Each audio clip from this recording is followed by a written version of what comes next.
এর নাম ওয়াসিফ। তোমার মায়ের নাম কি বাবা বলো তো? সাবিকুন। ওর মতন শয়তান আমার মা না।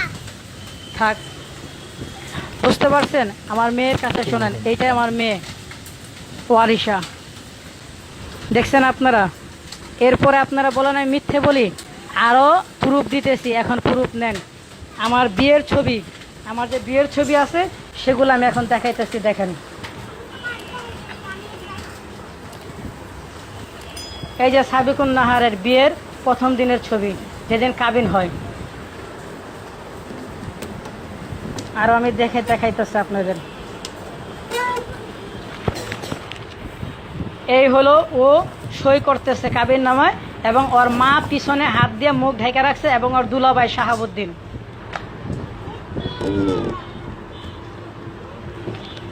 এই যে সাবিকুন নাহার লাল শাড়ি পরা, আর আমার ভাগ্নির সাথে, আমার ভাগ্নির নাম অনু, এই উপর আমার বাবার ছবি।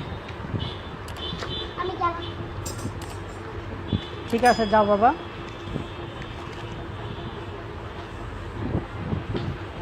এই যে সাবিকুনের ছবি আর আমার ছবি দেখেন।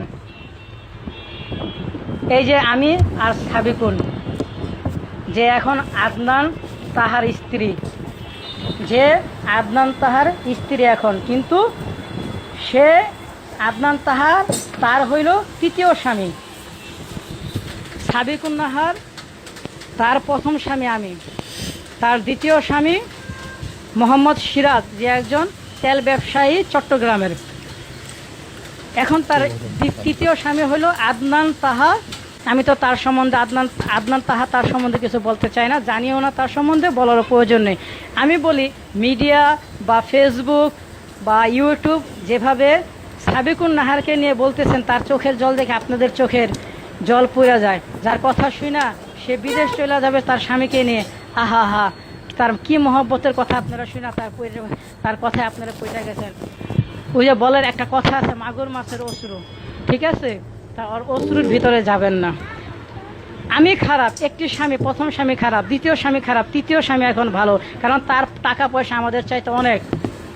সে তার গাড়ি আছে, বাড়ি আছে, বাড়ি আমারও আছে, 6তলা বিল্ডিং, আমার নিজের একটা ফ্ল্যাট আছে, 2টা ফ্ল্যাট, ঠিক আছে।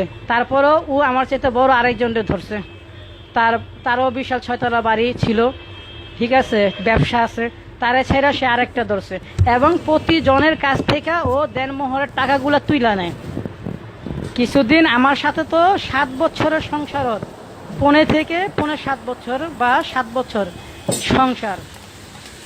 এই 7 বছরের সংসারে ও যদি আমাকে ছেড়ে, আমার সন্তানদের ছেড়ে চলে যেতে পারে, তা ও আর কার হবে? ও আমার সাভারের জমি অর্জন আমার বিক্রি করতে হয়েছে বাড়ি করার জন্য। বাড়ি করো, বেশি দামের জমি কম দামে বিক্রি করে আসছি। আমার সিঙ্গাপুরে ছিলাম, সিঙ্গাপুরের টাকাগুলো বৈশা ওরে নিয়ে ভেঙে খাইছি। ও যা বলছে তা শুনছি। ও আমারে নিয়ে এক জায়গায়, আমার বাসা ভালো না, আমার বোন ভালো না, মা ভালো না, ঠিক আছে, ওদের বাসায় যাইতাম, ও থাকতাম ওইখানে 6 মাস 3 মাস ভাড়া হিসাবেও, 5তলা ভাড়া হিসাবেও আমার রাখছে। আমি সেখানেও গেছে, ভাড়া দিয়ে থাকছি। ও এইভাবে করে আমার নাচাইছে। যাক, নাচাইছে ভালো কথা। যেদিন আমি জানতে পারি বা ওর মুভমেন্ট আমি দেখি খুব খারাপ, যখন ছাড়াছাড়ি হবে, তারপর মুভমেন্ট দেখে একসময় ছাড়াছাড়ি হয়, আমার সাথে দুর্ব্যবহার করে, ওর মায়ের বাসায় 1 সপ্তাহ চলে যায়। আমার সন্তানগুলারে আমার বাড়িতে রাইখা, আমার বাড়িতে রাইখা ওর মার বাসায় 1 সপ্তাহ করে চলে যেত। এইটা সেই সাবিকুন নাহার, যার অশ্রু দেখে আজকে সারা বাংলার মানুষ কাতার হয়ে গেছেন। কিন্তু আমি তো জানি ওর অশ্রুর ভিতরে কি, ওর ঘুমটার তলে হেমটান আছে।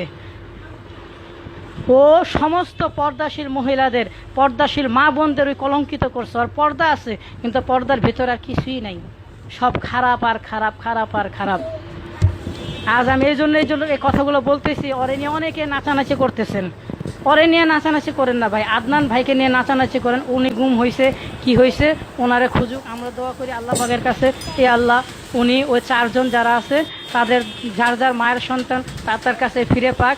কিন্তু সাবিকুন নাহারকে নিয়ে, ওর স্ত্রীকে, এই আদনানের স্ত্রীকে নিয়ে বা আমার প্রথম স্ত্রীকে নিয়ে এত লাফালাফি করার প্রয়োজন নেই আপনাদের, কারণ আপনারা হয়তো ওর সম্বন্ধে জানেন না, আমি জানি ওর সম্বন্ধে। প্রয়োজন হইলে আমার সাথে কথা বলতে পারেন, ওর সম্বন্ধে জানার হইলে আমার সাথে কথা বলতে পারেন। আমার নাম্বারও আমি দিয়ে দিতেছি 01986205 651 01986205 651